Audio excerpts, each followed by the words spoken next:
Virgil, good afternoon. Hope you're well. I don't know whether you're aware, you've made 47 appearances so far this season, including internationals. Hopefully it'll be 62 if all goes to plan with Liverpool. But is this how you like it, game after game, and each one getting bigger and bigger? Yeah, definitely. I think maybe the manager said it already in the media, but if you would say at the start of the season that you would still be in all competitions by this time of the year, also having the full squad, that obviously last season wasn't really the case.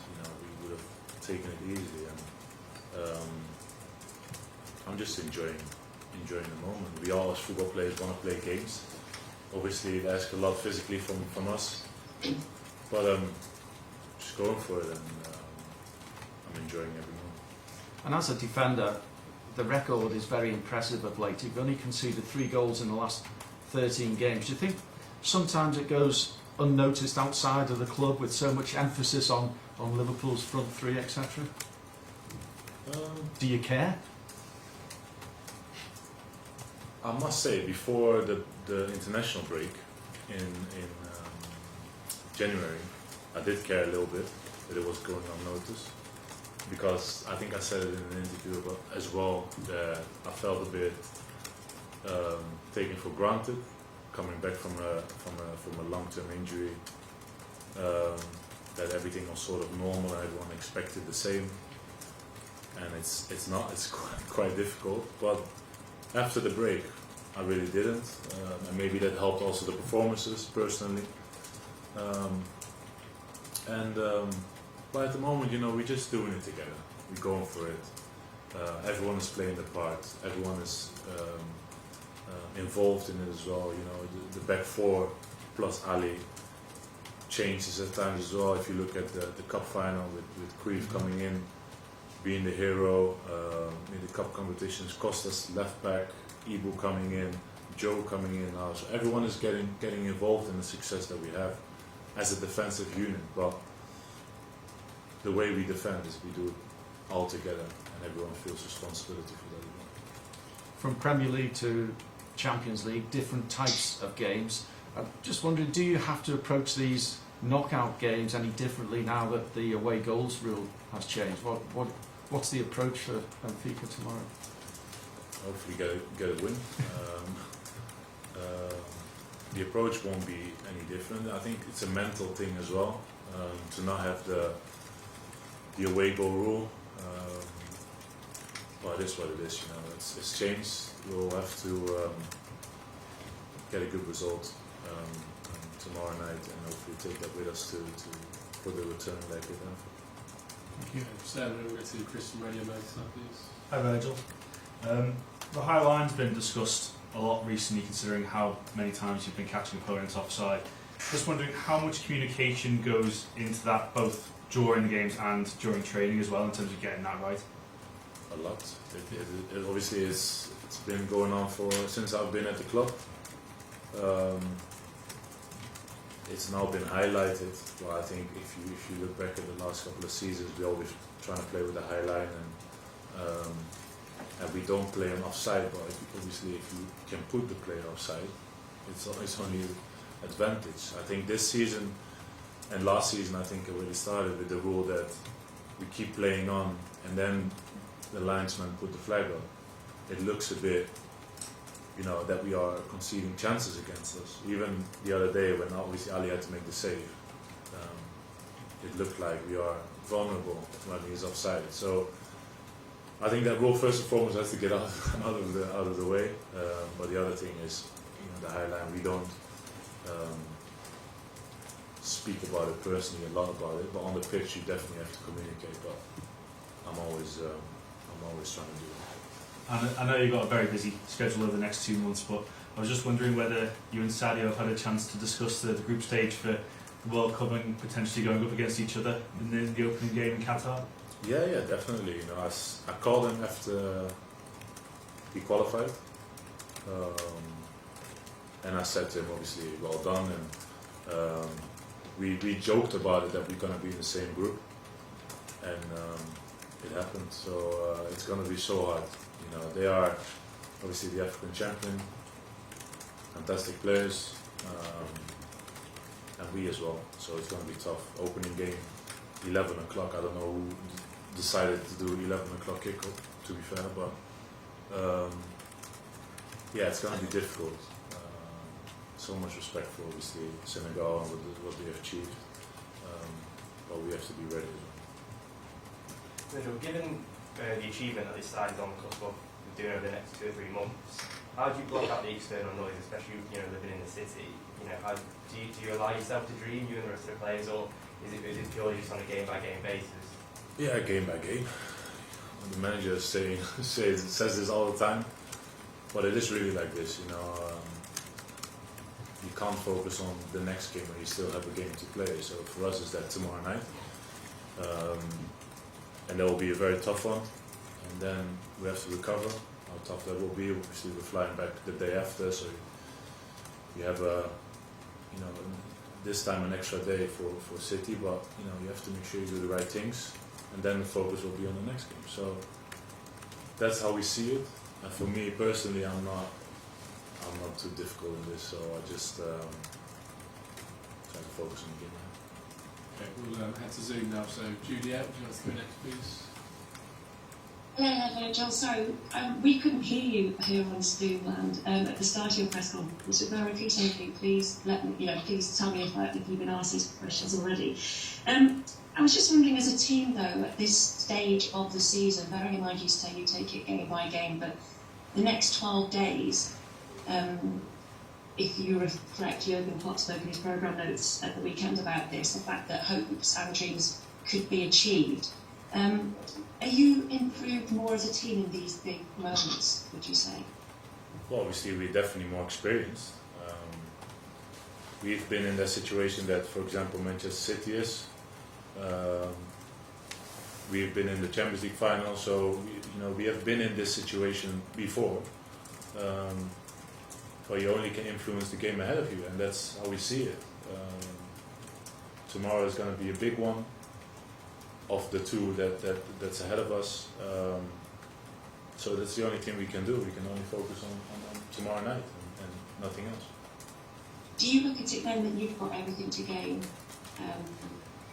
and nothing to lose because of the position that you find yourself in? Well, we don't look at it that way. You know what I kind of mean? Yeah, I know, but I don't think we look at it in that way. We just want to make this season hopefully an unforgettable one. For us as players, for the staff, but as a whole club. I think the things that have been going on at the moment at Liverpool is something that no one should take for granted. We are, as a group, we are very stable. We have a fantastic squad with the manager, the whole relationship with the club, the performances. So we should just enjoy it. Go out there, give it your all, and if that's enough in the end of the season, then happy days. If not, then we try again next year. But we shouldn't take for granted what's happening at the moment. Just if you have been asked this question, it was just about Louis van Gaal. Is it a measure? Does it sum up the measure of the person that he is? The fact that he kept his diagnosis away from the players during the international break and the treatment that he's been receiving? Yeah, definitely. I was also in shock last night when I heard his interview, because obviously he's getting his film out next week. So I was just wondering how he would promote it a little bit and speak about his life, and then obviously that was a big shock. And obviously I messaged him after the interview, and but yeah, it definitely says a lot about him. I said to him as well, he's not that type of guy that needs a lot of sympathy. That's how he is. But I told him as well that we are definitely going to be there for him as a group whenever he needed, and hopefully we can also make it for him a World Cup to never forget. Thank you for your time, Virgil. Good luck. We've got time for 2 more questions, so we'll go to Ian at TalkSport. Hi, am I allowed 2 questions? Is that okay? Go on, Ian, quick.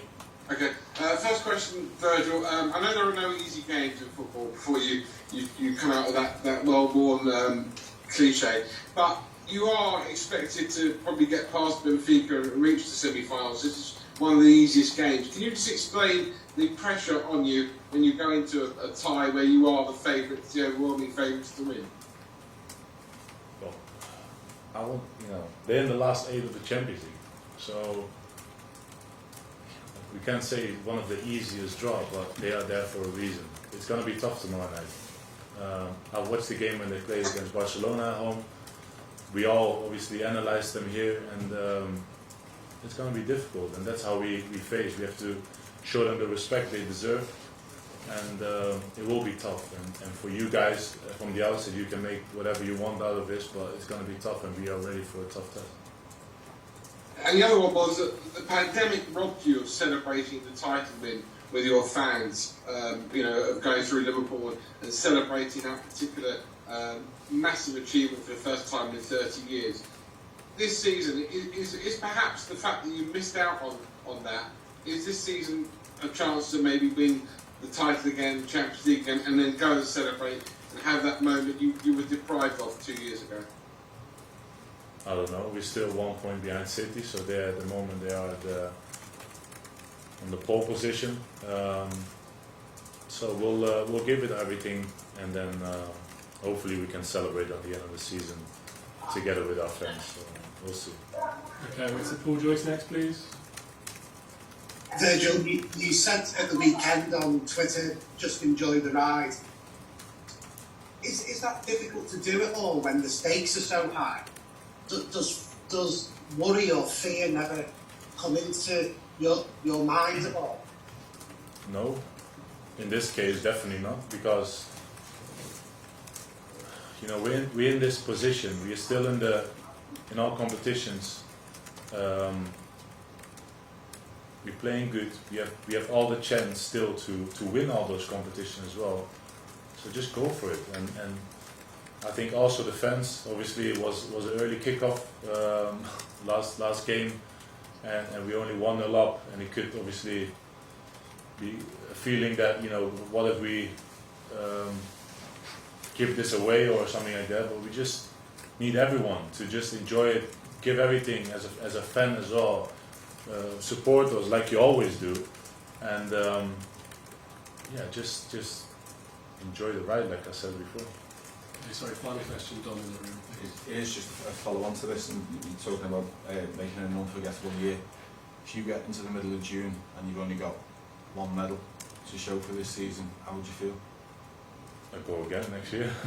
You don't think you'd be... Yeah, sure? of course you got feelings, but the way you can't say that at the moment, because it could be, if you're losing a Champions League final, for example, then obviously you are very disappointed, but you have no idea. You would just have to go for it and take it game by game, and that's how I see it. And what else can you do? You have only the influence on, for example, tomorrow night. If you don't get a good result tomorrow night, it makes it a lot difficult at Anfield when we play the second game. And then, what if you're out? So how will you feel then? So it's like you don't need to think what's going to happen in mid-May. At the moment, you just have to focus on the games ahead, like the manager keeps saying, and that's how you really see it. And that's how we are also, how do you call it,